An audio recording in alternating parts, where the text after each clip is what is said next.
In a happy sleep, I woke up to a faint cloth rustling sound that I wouldn't normally react to. That's what I thought, but maybe what I was unconsciously worried about was his restrained breathing, which was hiding something. When I opened my eyes thinly, I saw Touya getting off the bed and heading towards the door. His stride was not one of having just woken up, and as he stopped at the door, only his toes pointed back this way slightly. I couldn't understand the details in the darkness, but I felt that the difference in his gaze contained complicated emotions. "Where are you going so late at night?" Maybe he remembered some urgent work. With that in mind, I hesitated to stop him. However, for a while after he left, I felt a sense of frustration. It slowly covered my chest, and ultimately, not being able to stand it, I threw the covers off and got up. "Touya, with that look in your eyes, how could I not be concerned?" I want to know the meaning of the look in his eyes before he closed the door. I just can't ignore it. Instead of reason, I stood up in a hurry with unfounded emotions. When I started walking, I had a strange feeling of approaching the abyss. Ominous. Oh, we're going for a walk. This is... Following Touya, I arrived at the stairs leading to the basement. This dark, narrow, closed space is eerie, and it fueled my fear in combination with the sinking feeling. I rely only on the spotty candlelight, but even that feels like an invitation to the underworld. Why did Touya come to such a place? Well, you might recognize it from your dream.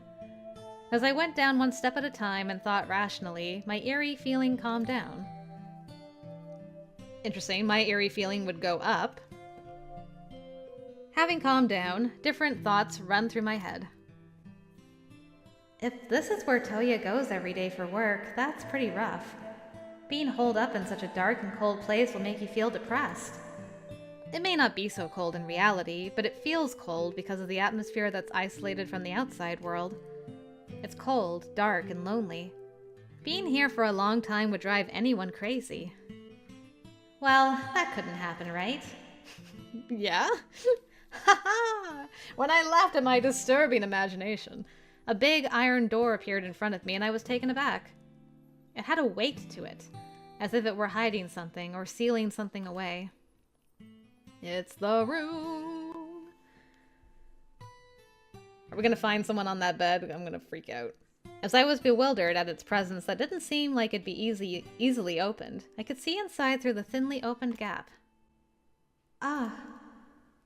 I wasn't surprised due to having taken a peep. I felt a sudden sadness that I couldn't explain. In the center of the room, illuminated only by the moonlight, Touya just stood there, and I couldn't understand why I felt my chest tightening. The upper part of the wall probably corresponds to foot level when viewed from the outside. Despite being underground, the room was well lit and illuminated by the moonlight shining through the windows. Touya, standing in the light, stared at the window and didn't make a slight movement. My movement stops at the sight reminiscent of a sacred ritual. Should I go? Should I turn back? After plenty of hesitation, I looked at Touya's face from the side and felt that I had to go. Those feelings pushed me forward and I took a step. At first, Touya glanced at me as if he couldn't believe that I'd come in. Next, his facial expression dropped, and I had no idea what he was thinking. Touya's gaze, silent and expressionless, doesn't have its usual warmth. I felt like I was dealing with another person who wasn't Touya. Even so, I had a strange feeling as if this is the closest I've ever been to Touya internally. Okay. I feel like I'm on the verge of a bad ending, personally. I swallowed once and spoke from the back of my throat. May I join you? I counted each other's sighs as if in order to measure the length of the silence. A cool, crushing silence remained in the room. Feeling rejection on my skin, I heard the voice I was expecting to hear. Don't come. Immediately after saying that, the back of his brown eyes, illuminated by the moonlight, shook. He furrowed his brow and seemed to be protecting something with his narrowed gaze. As I stared, suffocating patiently, Touya tightly closed his eyes and shook his head as if to drop the conflict. No, do come. Is it okay? Yeah. I want you by my side now. He reached out as I walked slowly. When his fingertips touched me, I was relieved by the unchanging warmth and relaxed my shoulders. I lined up side by side with Touya, following his line of sight up to the window. So, what are we looking at? What are you looking at? The sky. The sky is wider and prettier when viewed from the roof. Yeah. But for me once before, this square sky was everything. Oh, that's why we saw the memory of this place. So you were kept down here. So when I saw the real sky, it was a little scary. I was impressed. The world was full of so much light. But if I get used to it, I might forget to be grateful to the expansive sky. That's when I remember the square sky. So that I don't forget my stupidity, my immaturity. Touya spoke slowly, carving out the words from his heart. As I listened to his voice, I felt that our combined palms were sweating. The room was chilly, and not at all at a temperature that would cause sweating. As I thought it was mysterious and went to look down, Touya's gaze caught me. What would you do if I really had a ruthless and brutal side? Touya may have been nervous because it took courage to ask this. The sweat on his palm is surely a sign of Touya's determination. With a wry smile, I dare to casually ask back. Would you intend to direct that at me? I felt that Touya had something in his chest, a mysterious darkness. But everyone has darkness in their hearts, more or less. As long as you walk under the light without losing out to the darkness, people can connect with each other. Because I believe so, unless Touya becomes drunk with the darkness, there's nothing to fear. No. Tonight, I really wanted to cast all of that away. If you can't, it's okay.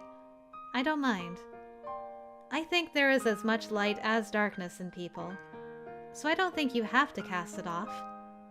I love your humanity, fearing the darkness and staring at the light. At first, Touya's face, which was blinking with a surprised expression, collapsed as if it were ice melting. I'm really glad I met you.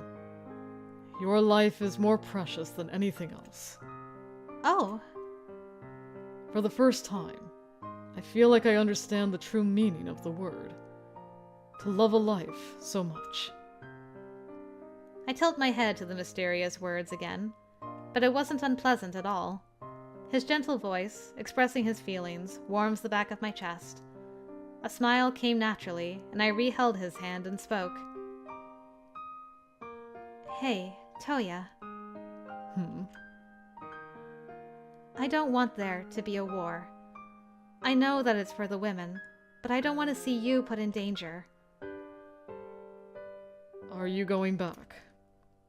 I thought about it, but if I go back, it's highly likely that I wouldn't be able to return here. And if a war broke out on top of that, I would be stuck in Roos and unable to protect your dreams. I wouldn't be able to protect the women either. That's why I'll send a letter to my brother, the Roos King. Is that okay? Yes. The ministers will brand me as a traitor, but I don't mind if I can manage to reach my brother, even if only a little. Even if I tried to stop you, you'd probably rely on Noel and Surin. That's right. If you refuse, that's what I do. But I don't want you to bear a painful burden. We're a married couple, so we should share our burdens and our happiness. Oh. I thought you'd say that. With a sigh of bitter smile, Touya puts his hand on his waist. As I followed his movements naturally with my eyes, I suddenly remembered something. Oh, by the way. What is it? Did your scar disappear? Scar? Back in the flower garden, you said you'd been injured while practicing sword fighting with someone. That's right, he did. He said he had a stomach injury.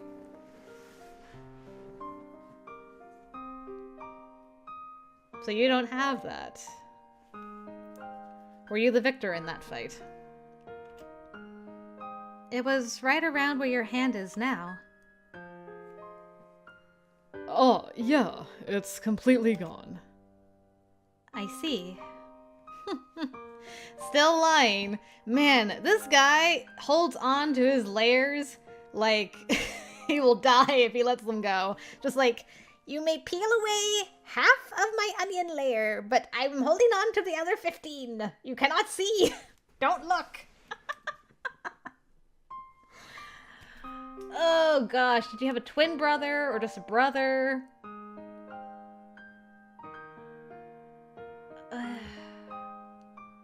But then why would your brother fight you? Because there's this parallel, right, between the fire and flame spirits with the brothers. With them being I think they said they were brothers. Or am I just inserting that because I got my own headcanon now about Touya having this brother that was Bayal. Oh, I'm getting so confused with all the names. Anyway. We will see. We will keep ripping the onion layers away from this boy. Just gonna give me the layer. I felt it strange that it would disappear so easily, but Touya himself said it, so it must be true. So, shall we go back to our room? I'd love to talk all night, but then I'd incur Noel's wrath. True. Naturally, going back, we went up instead of going down. Perhaps because I'm with Touya now, I felt strangely happy. I want to show Touya the wide sky as soon as possible. I was really surprised that there was a hidden door in such a place. When we returned to the ground level, I turned around feeling much better. At that moment, I saw Touya frowning bitterly. Touya's line of sight fell, as if he were afraid to go out to surface level. The foot in his line of sight hadn't finished climbing the stairs. Let's go, Touya. I laughed and reached out. Touya, lifting his head in surprise, stared at my outstretched hand for a while and slowly loosened his eyes and mouth. A teardrop spilled from his eye and ran along his mouth, now in the form of a smile. Yeah. I want to go with you. I know, so I won't let you go. This is a declaration. I'll never let go of this hand until death do us part.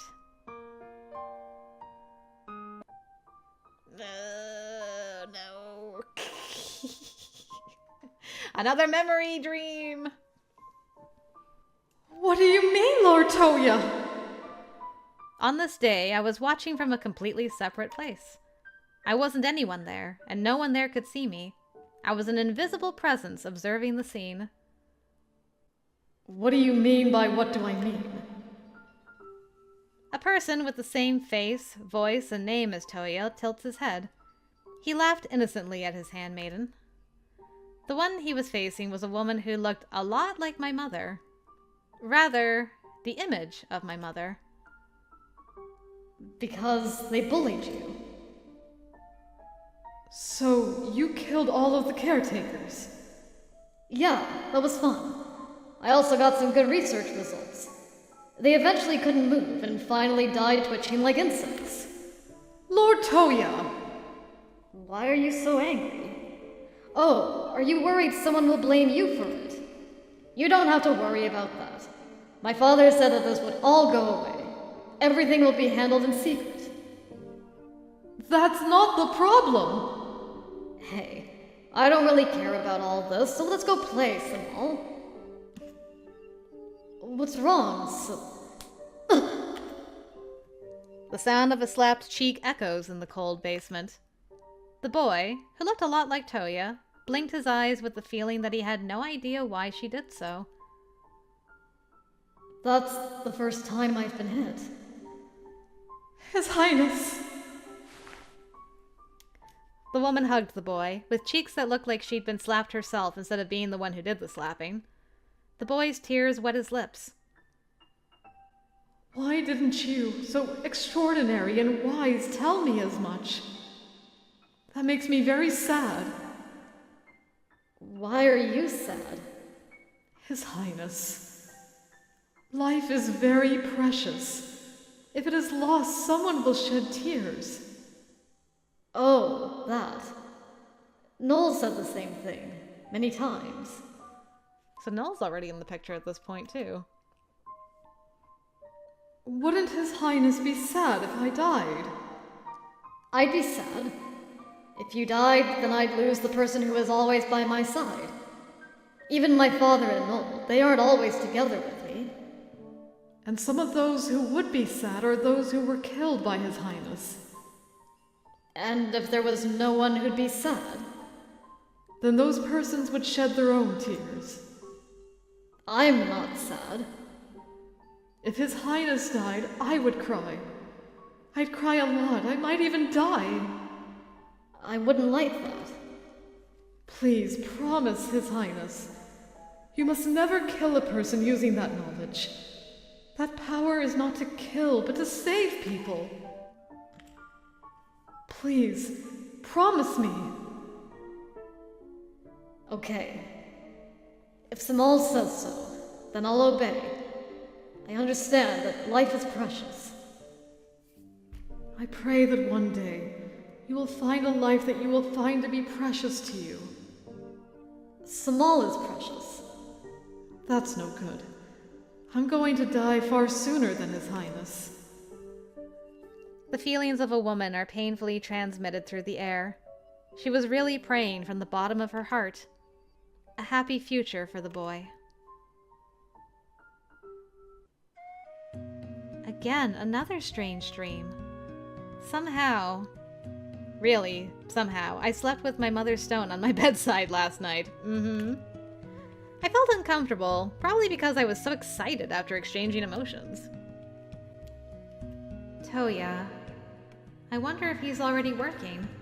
I thought I should get up and help out, but because Touya had his way with me many times last night, I felt terribly heavy.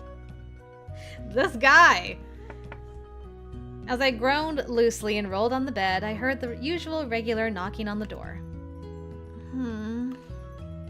I still wanted to sleep, but I didn't want to pretend to be out. I sat up by willpower alone and answered towards the door. Come in! Are you okay, Her Majesty? Maybe you have a cold. Uru, who seems to have misunderstood, is worried when he sees me, who seems to be sick. As I smile wryly and shake my head, Uru exhales and begins to prepare for the morning. I can't possibly say I'm tired from too much lovemaking. That's improper, Her Majesty. If you keep slacking off, Bravka will come for you. Bravka. Speaking of, Uru, what were you going to say back then? Back then? You were explaining how Bravka and the Flame Spirit are different. Ah, that conversation. There we go! Bravka is the younger twin brother of the Flame Spirit Blaze. Alright, give me that blaze, baby. Okay, let me look at Bravka again, though, because I'm like, is that where I got the whole idea about brothers? Yeah, so there's Bravka. Yeah, the younger brother. Perfect. The Flame Spirit, the older brother of the Fire Spirit Bravka. Okay, they weren't twins. But, well, I mean... Or were... Yeah, no, they are. They are twins. Uru literally just said that. Okay, my brain remembers, but also my brain forgets. It forgets as I'm remembering. Okay. So they were twins. Gotcha. Continue. Twins? Younger brother? Yes, it is said that Bravka, who was protecting Nasla with Blaze, one day came to want his brother's wife and stole her away. Furthermore, Bravka planned to destroy Blaze and Nasla in order to win her heart. But as a result, Blaze won and Nasla was protected. This is an ancient legend. Is it a coincidence that Nasla and Naala are very similarly spelled words? I'm just saying. So in the Nasla royal family, I heard that the younger twin brother is detestable, and was considered to be dead when he was born. Ah. I see. We'll just put him in a dungeon. Make him a monster. It'll be fine. And then when the older brother dies, like, well, we only got one heir now. Is there something wrong? Huh? Oh, it's nothing. Nothing.